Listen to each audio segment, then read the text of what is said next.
मैं उत्तम कुमार स्वागत करता हूं रहमान एम्स सिविल सर्विसेज में। मुझे बिलीव है कि आप लोग स्वस्थ होंगे और बहुत जल्द ही सफल होंगे। आज मैं जो क्वेश्चन कराने जा रहा हूं ये टीम के द्वारा तैयार किया गया क्वेश्चन है। ये क्वेश्चन डायरेक्ट एग्जाम में लड़ने वाला है, तो ये बहुत ही महत्वपूर्ण क्वेश्चन होने वाला है। ध्यान देंगे, बहुत ही महत्वपूर्ण क्वेश्चन होने वाला है। ठीक है, तो स्टार्ट करता हूं मैं। क्वेश्चन नंबर 46, सवाना नामक घास का मैदान किस देश में पाया जाता है? तो फ्रेंड ध्यान देंगे, option number A Africa, Japan, Thailand, Ukraine. तो ध्यान देंगे, सवाना नामक घास का मैदान जो है अफ्रीका में पाया जाता है। ठीक है, यहाँ बेल्ट भी पाया जाता है। ध्यान देंगे, बेल्ट नामक घास का मैदान ये अफ्रीका में पाया जाता है। ठीक है, नेक्स्ट क्वेश्चन है 40 नंबर 47, पंपास नामक घास का मैदान किस देश में पाया जाता है? तो स्टूडेंट ध्यान देंगे, पंपास कई बार पूछा एग्जाम में, तो एग्जाम पॉइंट ऑफ व्यू से काफी महत्वपूर्ण क्वेश्चन है। पंपास नामक घास का मैदान अर्जेंटीना में पाया जाता है, तो ऑप्शन नंबर इसका डी सही होगा। ठीक है, नेक्स्ट क्वेश्चन पर ध्यान देते हैं हम लोग। डाउन्स नामक घास का मैदान किस देश में पाया जाता है? ये काफी महत्वपूर्ण क्वेश्चन है। डाउन्स नामक घास का मैदान, ऑप्शन देखते हैं हम लोग, कनाडा, इंडोनेशिया, इटली, ऑस्ट्रेलिया। तो मित्र ये अकॉर्डिंग टू द ऑप्शन ये ऑस्ट्रेलिया सही होगा। ठीक है, ऑस्ट्रेलिया में डाउन्स नामक घास का मैदान पाया जाता है। आप जानते हैं कि ऑस्ट्रेलिया सबसे छोटा महाद्वीप की गिनती में आता है। ठीक है, यहाँ बिली बिली हवा भी चलती है, तो ध्यान दें कि इस तरह से क्वेश्चन यहाँ पूछा जाता है। नेक्स्ट देखते हैं हम लोग, अस्टेपी नामक घास का मैदान किस देश में पाया जाता है? स्टूडेंट ध्यान देंगे, अस्टेपी बहुत बार एग्जाम में पूछ चुका है, तो ध्यान देंगे कि ये महत्वपूर्ण है। अस्टेपी नामक घास का मैदान यूरेशिया में पाया जाता है, तो इसका ऑप्शन ए सही होगा। ठीक है, नेक्स्ट देखते हैं, पार्कलैंड नामक घास का मैदान दक्षिण अफ्रीका देश में, ये आंसर है। पार्कलैंड नामक घास का मैदान जो है दक्षिण अफ्रीका में पाया जाता है। कहां पाया जाता है? तो ऑप्शन नंबर इसका सी सही होगा। ठीक है, नेक्स्ट देखते हैं, निम्नलिखित पर्वत शिखर में सबसे ऊंची है। तो मित्र ध्यान देंगे, ये बेहद महत्वपूर्ण क्वेश्चन है। ऑप्शन देखते हैं इसमें, नंगा पर्वत, मकालू, नंदा देवी और धौलागिरी। तो देखते हैं कि सबकी ऊंचाई, नंगा पर्वत की ऊंचाई जो है 8126 मीटर। ठीक है, मकालू का देखते हैं 8481 मीटर, जबकि नंदा देवी का देखते हैं 7816 मीटर, और धौलागिरी को देखते हैं 8167 मीटर। तो मित्र ध्यान देंगे, according to the option number B is correct answer. ठीक है, तो इसका बी सही होगा। नेक्स्ट देखते हैं, बैरल की पहाड़ियां का विस्तार किस राज्य में नहीं है? तो फ्रेंड ध्यान देंगे, बैरल की पहाड़ियां का विस्तार किस राज्य में नहीं है? तो ऑप्शन देखते हैं, असम में इसका विस्तार है, नागालैंड में भी इसका विस्तार है, मणिपुर में भी इसका विस्तार है, लेकिन मिजोरम में इसका विस्तार नहीं है, इसलिए option number C is correct answer. ठीक है, नेक्स्ट देखते हैं, नोकेक पर्वत शिखर स्थित है। मित्र ध्यान देंगे, नोकेक पर्वत शिखर कहाँ स्थित है? तो यहाँ ऑप्शन ए गारो पहाड़ी, खासी पहाड़ी, मिजोरम, मणिपुर। तो आपको पता होना चाहिए कि गारो, खासी, जयंतिया ये मासीराव मेघालय में है, स्थित है, जिसकी वजह से सबसे ज्यादा वर्षा मासीराव मेघालय में मापा गया है। ठीक है, तो ये नोकेक पर्वत जो है ये गारो पहाड़ का भाग है, तो इसका answer option is correct answer. ठीक है, नेक्स्ट देखते हैं। इनमें से सबसे दक्षिण में कौन सी पहाड़ी स्थित है? तो ध्यान देंगे मित्र, ऑप्शन देखते हैं तो सेवराय पहाड़ियां ये तमिलनाडु में स्थित है। तो according to the option is B correct होगा, तो विज। नेक्स्ट देखते हैं, धूपगढ़ पर्वत चोटी की ऊंचाई। तो मित्र ध्यान देंगे, धूपगढ़ पर्वत की चोटी, तो ध्यान देंगे ये सतपुड़ा पर्वत पर स्थित है, सतपुड़ा पर्वत पर।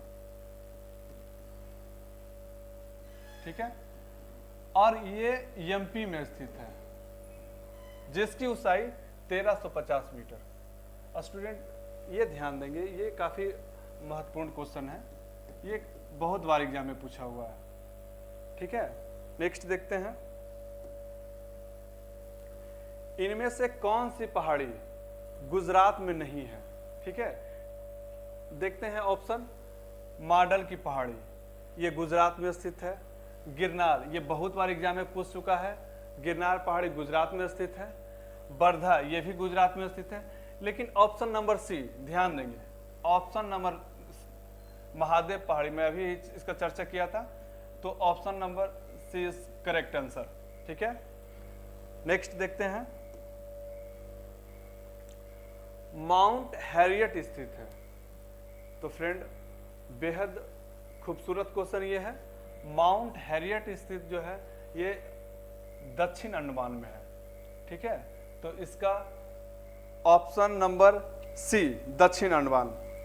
नेक्स्ट क्वेश्चन पर देते हैं। जितना भी क्वेश्चन मैं चर्चा करा रहा हूं ये टीम के द्वारा कलेक्ट क्वेश्चन है और ये क्वेश्चन डायरेक्ट एग्जाम में पूछती है। ठीक है, तो हमारी जो टीम है उसके द्वारा ये क्वेश्चन तैयार किया गया है। फिर नेक्स्ट क्वेश्चन देखते हैं, इनमें से कौन सी पहाड़ी अरुणाचल प्रदेश में नहीं है? तो स्टूडेंट आपको पता होगा, मीरी ये भी अरुणाचल प्रदेश में है, अबोर ये भी अरुणाचल प्रदेश में है, डाफला ये भी अरुणाचल प्रदेश में है, लेकिन मिकिर ध्यान देंगे, मिकिर जो है ये असम में है। कहाँ है? असम में। तो option number C is not, ये इसमें कौन सी पहाड़ी अरुणाचल प्रदेश में नहीं है? तो मिकिर नहीं है। मिकिर कहाँ है? असम में। ठीक है, नेक्स्ट देखते हैं हम लोग, इनमें से कौन सा पर्वत श्रेणी मध्य हिमालय में स्थित है? ठीक है, तो मित्र ध्यान दें, धौलाधर श्रेणी भी मध्य हिमालय में स्थित है, महाभारत श्रेणी भी मध्य हिमालय में है, पीर पंजाल को भी देखते हैं तो मध्य हिमालय में है, लेकिन जास्कर श्रेणी ये हिमाद्री में है, जो हिमाद्री में, जास्कर जो है हिमाद्री में है। ठीक है, आपको पता होगा कि हिमालय जो है नवबलित पर्वत है। ठीक है, हम लोग अगर इसको सजाते हैं तो सबसे ऊपर में ट्रांस आ जाता है, फिर हिमाद्री आ जाती है। ठीक है, ट्रांस, हिमाद्री, उसके बाद मध्य या लघु, उसके बाद शिवालिक आता है।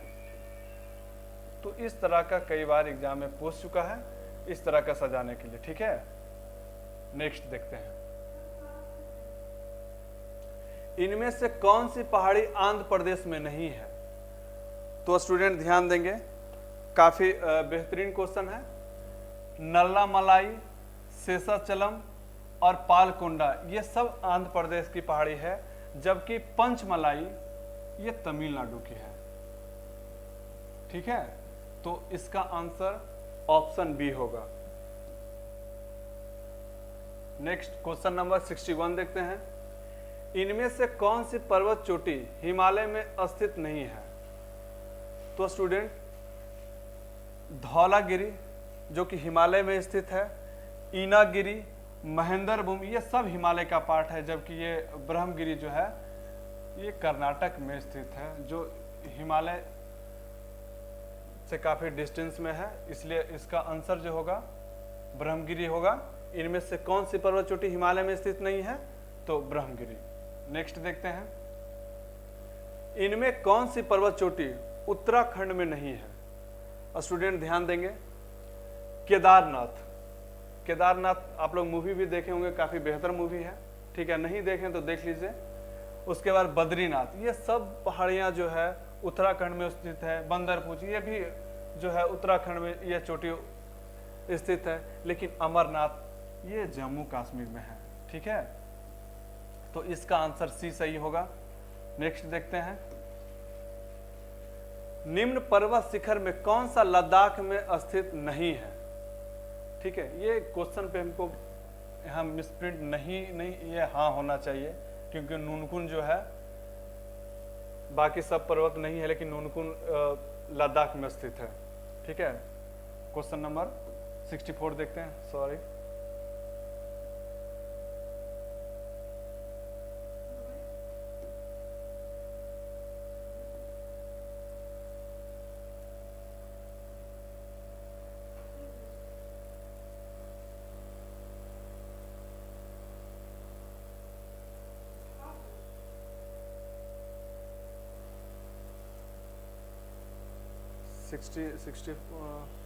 सिक्सटी फोर देखिए, 64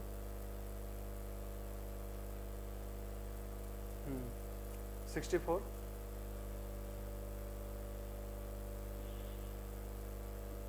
बहुत ब्लैंक है इसमें।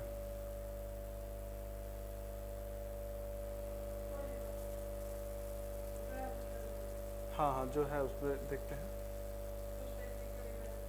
हाँ कुछ टेक्निकल इश्यूज है, तो इसमें देखेंगे निम्नलिखित समूह में कौन सा पूर्व से पश्चिम की ओर पर्वत शिखरों का सही क्रम है। तो मित्र ध्यान देंगे, ये बेहद बेहतरीन क्वेश्चन है, ठीक है। तो इसका ऑप्शन देखेंगे, कंचनजंगा, एवरेस्ट, अन्नपूर्णा और Dhaulagiri. Option number B is correct answer. Next देखते हैं, कुछ क्वेश्चन टेक्निकल इश्यूज है। फिर 73 इसमें देखते हैं फ्रेंड, भारत की सर्वाधिक महत्वपूर्ण मिट्टी के बारे में। मैंने बताया था कि ये जितने भी सारे क्वेश्चंस हैं हमारी टीम के द्वारा सेलेक्ट किया हुआ क्वेश्चन है और ये एग्जाम में डायरेक्ट आने वाला है, ठीक है। भारत की सर्वाधिक महत्वपूर्ण मिट्टी कौन सी है? तो भारत में सर्वाधिक महत्वपूर्ण मिट्टी कौन? तो महत्वपूर्ण सबसे ज्यादा पाने वाला तो जलोढ़ मिट्टी है, जो भारत के 24% पूरे जगह का 24% में जलोढ़ मिट्टी पाई जाती है। तो जलोढ़ मिट्टी, काली मिट्टी के बारे में तो आप जानते हैं, जो कपास के लिए बेहतर माना जाता है, ठीक है। नेक्स्ट क्वेश्चन देखते हैं, भारत के सर्वाधिक क्षेत्र पर किस प्रकार की मिट्टी का विस्तार पाया जाता है? मैंने अभी ही चर्चा किया था, जलोढ़ मिट्टी। जलोढ़ मिट्टी 24% पर पाया जाता है। तो सबसे ज्यादा भारत में जलोढ़ मिट्टी जो है पाया जाता है। आप देखते होंगे कि गंगा किनारे, गंगा जब बहती है तो गंगा किनारे जो मिट्टी आती है तो वो नवीन जलोढ़ मिट्टी कहलाती है। नया मिट्टी का जो संग्रह होता है गंगा नदी के किनारे काफ़ी बेहद उपजाऊ होता है, तो वो नवीन जलोढ़ मिट्टी कहलाती है। और जो मिट्टी पुरानी होती है उसे बांगर, और जो नया मिट्टी होता है उसे खादर मिट्टी कहते हैं, ठीक है। नेक्स्ट क्वेश्चन देखते हैं, क्षेत्रफल के आधार पर भारत की मिट्टियों का सही अवरोही क्रम है। तो ध्यान देंगे, सबसे ज्यादा जलोढ़ पाया जाता है, ठीक है। क्षेत्रफल के हिसाब से आप देखते हैं तो मैंने बताया था कि जलोढ़ सबसे ज्यादा भारत में पाया जाता है। जलोढ़, लाल मिट्टी, काली मिट्टी और लेटराइट। तो according to the option B is correct option. Next देखते हैं, भारत के विभिन्न क्षेत्रों में विभिन्न प्रकार की मिट्टियां पाई जाती है, इसका प्रमुख कारण क्या है? तो ये कई बार एग्जाम में पूछा है और मैं कोशिश करूंगा ये क्वेश्चन नंबर जो VVI कर लेंगे आप लोग, और ध्यान देंगे भारत के विभिन्न क्षेत्रों में विभिन्न प्रकार की मिट्टियां पाई जाती है, इसका कारण क्या है? तो देखेंगे ऑप्शन नंबर सी इसका देखते हैं, जलवायु संरचना एवं उच्चावच की विविधता। ये काफी महत्वपूर्ण है, ठीक है। इसी के कारण ही भारत में विभिन्न क्षेत्रों में विभिन्न प्रकार की मिट्टियां पाई जाती है। नेक्स्ट क्वेश्चन देखते हैं, तटीय मैदान और उत्तर भारत के मैदानों में उत्कृष्ट मृदा है। आप देखिए इस क्वेश्चन को, तटीय मैदान और उत्तर भारत में मैदानों में उत्कृष्ट मृदा है। तो मैंने पहले भी बताया कि जलोढ़ मिट्टी जो है ये काफी उपजाऊ माना जाता है और भारत में सबसे ज्यादा इसी का विस्तार है, ठीक है। तो इसका answer option number A. Next देखते हैं, नवीन जलोढ़ मिट्टी अन्य किस नाम से जाना जाता है। मैंने अभी ही बताया, नवीन जलोढ़ मिट्टी और पुरानी जलोढ़ मिट्टी। तो नवीन जलोढ़ मिट्टी को हम लोग क्या कहते हैं, खादर, ठीक है। ये काफी बार एग्जाम में पूछा गया है और इसमें लोग फंसते हैं, तो ध्यान देंगे खादर और बांगर में। बांगर में पुरानी मिट्टी, पुरानी जलोढ़ मिट्टी, पुरानी जलोढ़ मिट्टी, जबकि खादर में नवीन जलोढ़ मिट्टी, ठीक है। तो क्वेश्चन है नवीन जलोढ़ मिट्टी को अन्य किस नाम से जाना जाता है, तो इसका आंसर होगा खादर। नेक्स्ट देखते हैं मित्र, पुरानी जलोढ़ मिट्टी। मैंने अभी ही डिस्कस किया हूं कि पुरानी जलोढ़ मिट्टी को अन्य नाम किस से जाना जाता है, तो बांगर। Answer number we is correct answer, ठीक है। नेक्स्ट देखते हैं, भारत के उत्तरी मैदान की मृदा सामान्यतः कैसी बनी होती है, ठीक है। तो ध्यान देंगे, भारत के उत्तरी मैदान की मृदा सामान्यतः कैसी बनी होती है, तो तलोच्चवन। ये VVI क्वेश्चन है, काफी महत्वपूर्ण है। ये डायरेक्ट याद करें कि तलोच्चवन के कारण है भारत के उत्तरी मैदान का जो मिट्टी है समानता बनी होती है, इसी के कारण। नेक्स्ट देखते हैं, गंगा के जलोढ़ मिट्टी की भूमि सतह के नीचे लगभग कितना मीटर होता है। तो आप लोग इसका ऑप्शन देख लें, 600 मीटर, 6000 मीटर, 800 मीटर और 100 मीटर। तो इसका आंसर जो होगा 600 मीटर होगा। जलोढ़ मिट्टी के बारे में मैंने बताया था कि जलोढ़ मिट्टी जो होता है काफ़ी उपजाऊ होता है। जब गंगा नदी की पानी आती है या बाढ़ आता है तो उससे जो मिट्टी आती है काफ़ी उपजाऊ होता है और वो जलोढ़ मिट्टी कहलाता है। नवीन जलोढ़ मिट्टी को खादर कहते हैं, जबकि पुरानी जलोढ़ मिट्टी को बांगर कहते हैं। नेक्स्ट देखते हैं, गंगा के मैदानों की पुरानी कछारी मिट्टी। मित्र ध्यान देंगे, ये कछारी मिट्टी बिहार BPSC का क्वेश्चन है। पूछा गया था कि बिहार में सबसे ज़्यादा कौन सी मिट्टी पाई जाती है, तो कछारी मिट्टी। तो कछारी मिट्टी को ही हम लोग क्या कहते हैं, जलोढ़ मिट्टी। तो गंगा के मैदानों की पुरानी कछारी मिट्टी क्या कहलाती है, तो यहाँ मैंने बताया था कि पुराने को बांगर जबकि नया को खादर। तो option number A is correct answer. Next देखते हैं, निम्नलिखित में से किस प्रकार की मिट्टी के लिए न्यूनतम उर्वरक की आवश्यकता होती है। अगर मेरा डिस्कशन आप सही तरीके से सुन रहे हैं तो इसका आंसर आप बेहद सही तरीके से बताएंगे। किस प्रकार की मिट्टी के लिए न्यूनतम उर्वरक की आवश्यकता होती है। मैंने अभी बताया कि सबसे ज़्यादा उपजाऊ मिट्टी के रूप में अगर जाना जाता है तो जलोढ़ मिट्टी। इसका आंसर सी सही होगा। जलोढ़ मिट्टी सबसे ज़्यादा उपजाऊ और पूरे भारत में सबसे ज़्यादा ये मिट्टी जलोढ़ मिट्टी ही पाई जाती है, 24% लगभग इसका। नेक्स्ट देखते हैं, गंगा के मैदान की पुरानी कछारी मिट्टी। मैंने बहुत बार अभी डिस्कस कर चुका हूँ कि पुरानी कछारी मिट्टी, पुरानी कछारी मतलब होता है जलोढ़ मिट्टी। और ये एग्जाम में BPSC के एग्जाम में पूछा था कि कछारी मिट्टी, तो पुरानी कछारी मिट्टी को हम लोग क्या कहते हैं, बांगर कहते हैं, जबकि खादर नवीन, ठीक है। तो ये क्वेश्चन बार बार रिपीट कर रहे हैं, इसका मतलब है कि ये बहुत ही महत्वपूर्ण क्वेश्चन है और इससे बार बार एग्जाम में क्वेश्चन पूछे जाते हैं। नेक्स्ट देखते हैं, भारत में समस्त स्थल भाग का कितना प्रतिशत जलोढ़ मिट्टी है? मैंने अभी ही इसका डिस्कस किया था। तो option number we is correct answer. 24% जो है जलोढ़ मिट्टी है। ठीक है, नेक्स्ट देखते हैं, जलोढ़ मिट्टी में जब बालू के कणों और चिक्का की मात्रा लगभग बराबर होती है तो उससे क्या नाम दिया जाता है? ध्यान देंगे, जलोढ़ मिट्टी में जब बालू के कणों और चिक्का की मात्रा लगभग बराबर होती है तो उसे क्या कहा जाता है? तो ध्यान देंगे, दोमट मिट्टी, दोमट मिट्टी बोला जाता है। क्या स्टूडेंट बोला जाता है? दोमट मिट्टी, जिसमें जलोढ़ मिट्टी में बालू के कण और चिक्का की मात्रा लगभग बराबर होता है, उस मिट्टी को हम लोग दोमट मिट्टी कहते हैं। नेक्स्ट देखते हैं,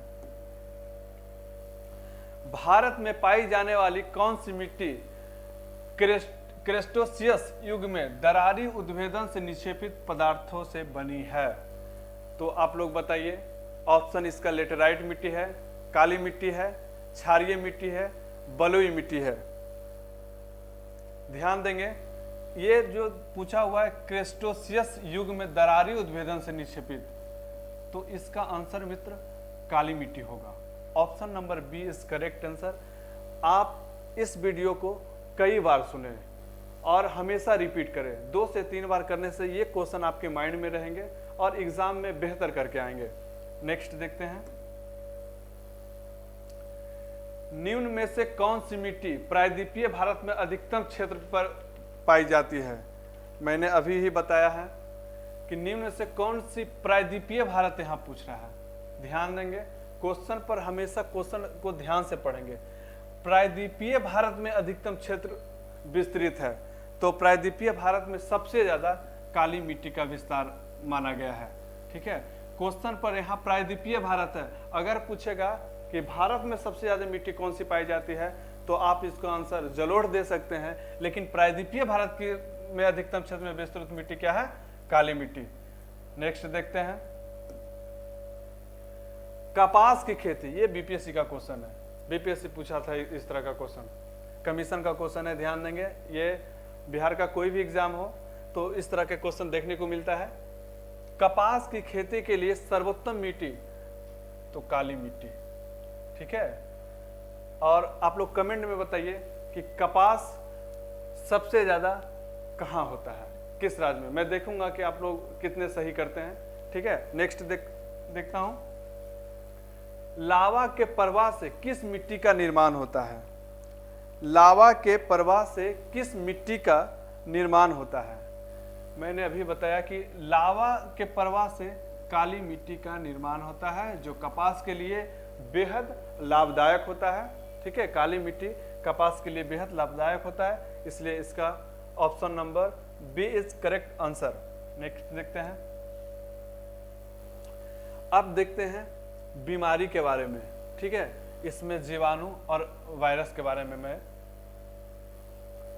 कुछ बताऊंगा।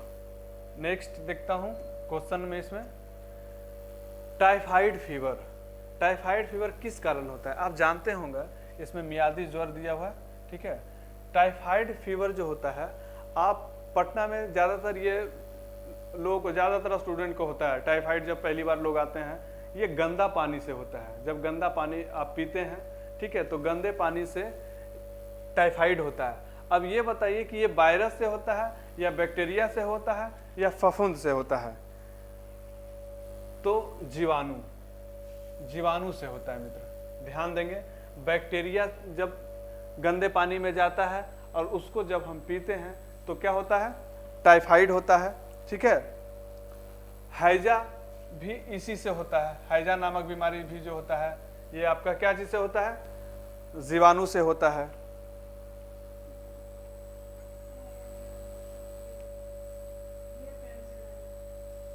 ओके,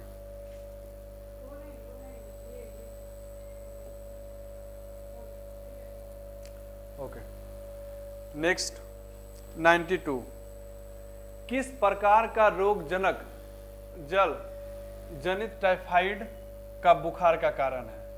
अब बताइए कि इसमें क्या होगा, शैवालीय होगा या प्रोटोजुअन होगा या परजीवी या बैक्टीरियल। मैंने अभी इसी क्वेश्चन का जस्ट डिस्कस किया हूँ कि बैक्टीरिया के कारण ही टाइफाइड होता है।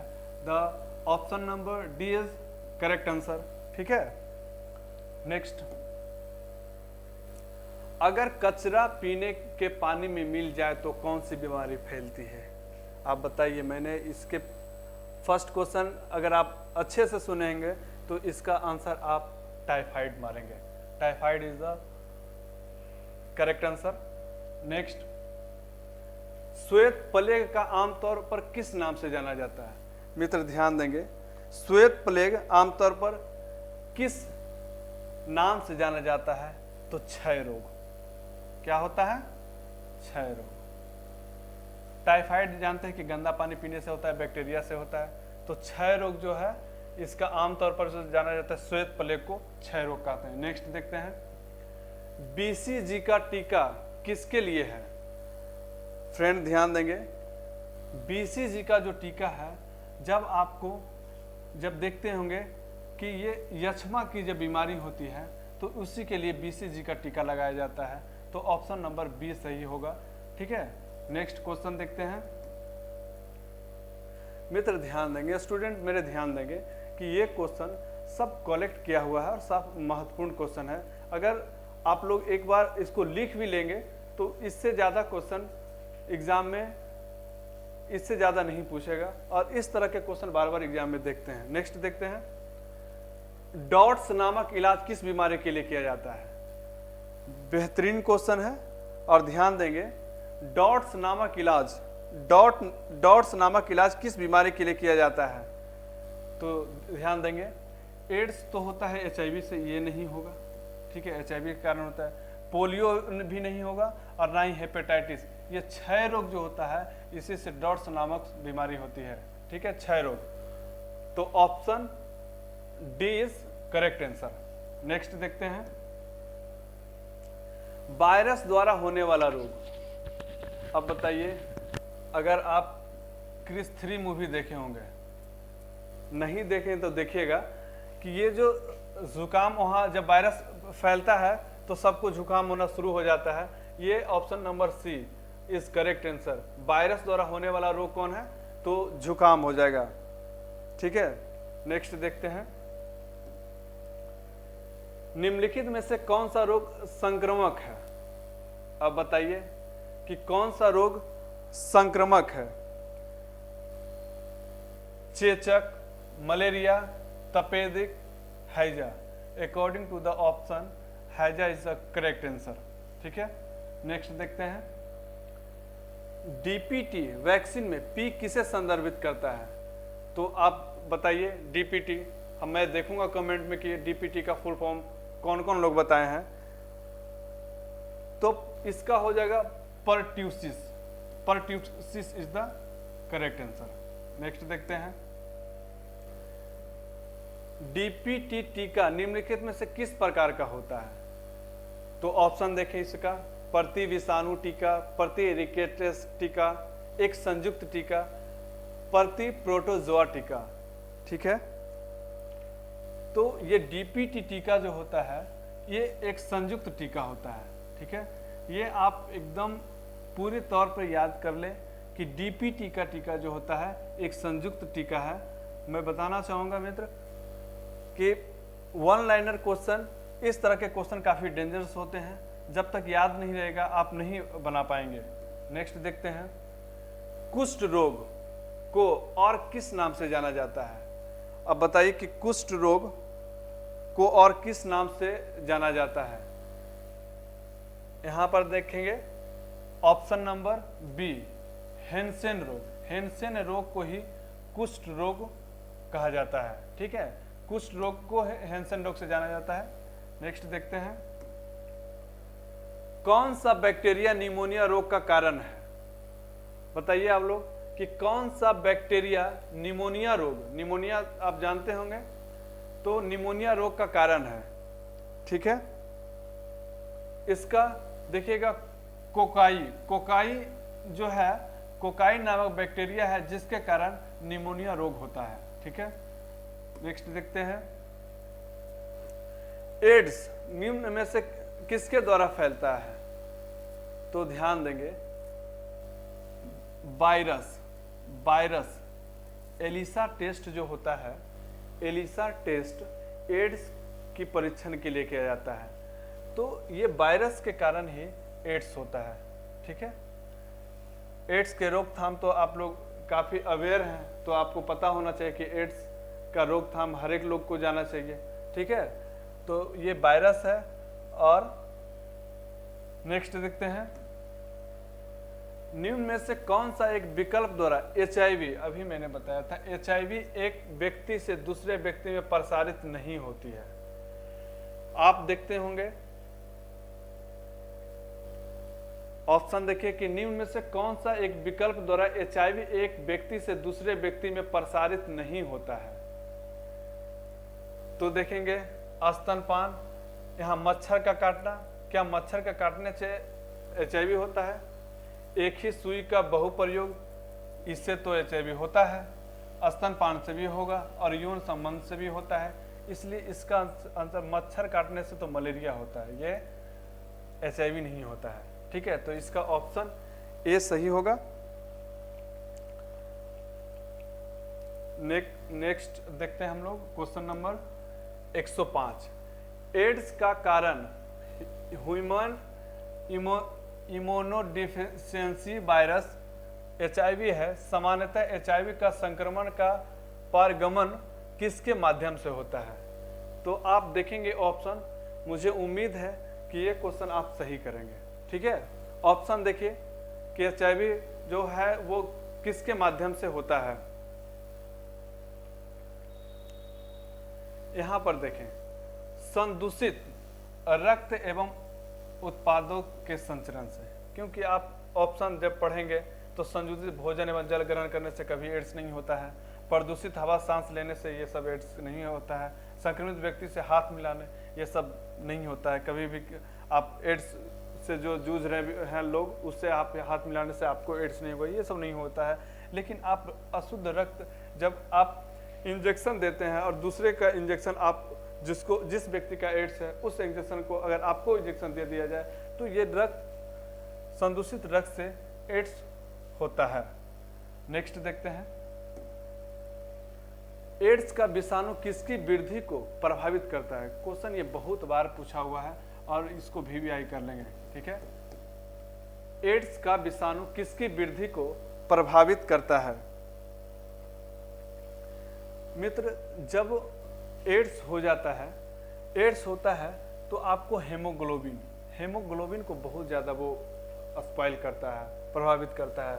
तो according to the option A सही, एड्स का जो वायरस होता है, ठीक है, ये हेमोग्लोबिन को नहीं बनने देता है। ठीक है, इसको पूरी तरह से ये प्रभावित करता है।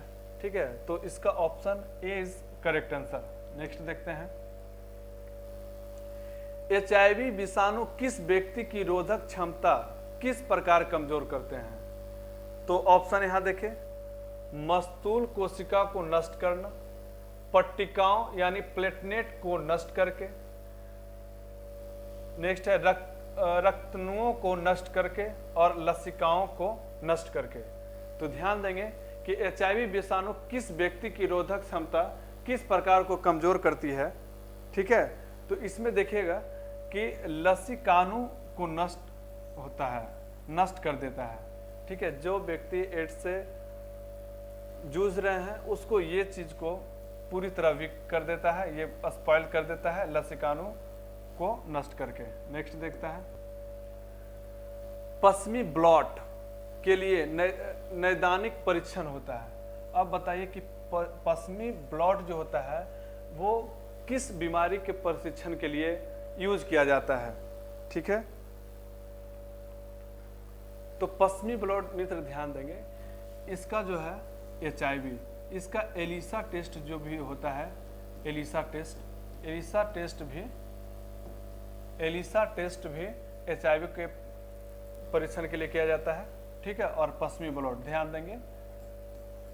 नेक्स्ट देखते हैं, एलिसा जांच मैंने अभी ही चर्चा किया था। ठीक है, एक ही क्वेश्चन बार बार रिपीट हो रहा है, इसका मतलब ये क्वेश्चन काफी महत्वपूर्ण होगा, क्योंकि एलिसा जांच, तो एलिसा जांच क्या हो जाएगा? एड्स। नेक्स्ट देखते हैं, पोलियो किस कारण होता है? अब बताइए कि बच्चे को पोलियो लगाया जाता है, और तो पोलियो ये वायरस है या बैक्टीरिया है या परजीवी है या कवक है? तो बताइए कि पोलियो किस कारण से होता है? तो मित्र ध्यान देंगे कि पोलियो जो है ये वायरस है, ठीक है, और इससे बहुत सारे रोग होते हैं। अब एड्स भी वायरस से होता है, चेचक होता है, ठीक है, ये सब वायरस से होने वाली बीमारी है। नेक्स्ट देखते हैं, पोलियो के टीके की खोज किसने किया? ध्यान देंगे मित्र, पोलियो के टीके की खोज किसने किया? तो ऑप्शन आप जॉन साल्क को मारिएगा। जॉन साल्क जो है ये पोलियो के टीके की खोज किए थे, ठीक है।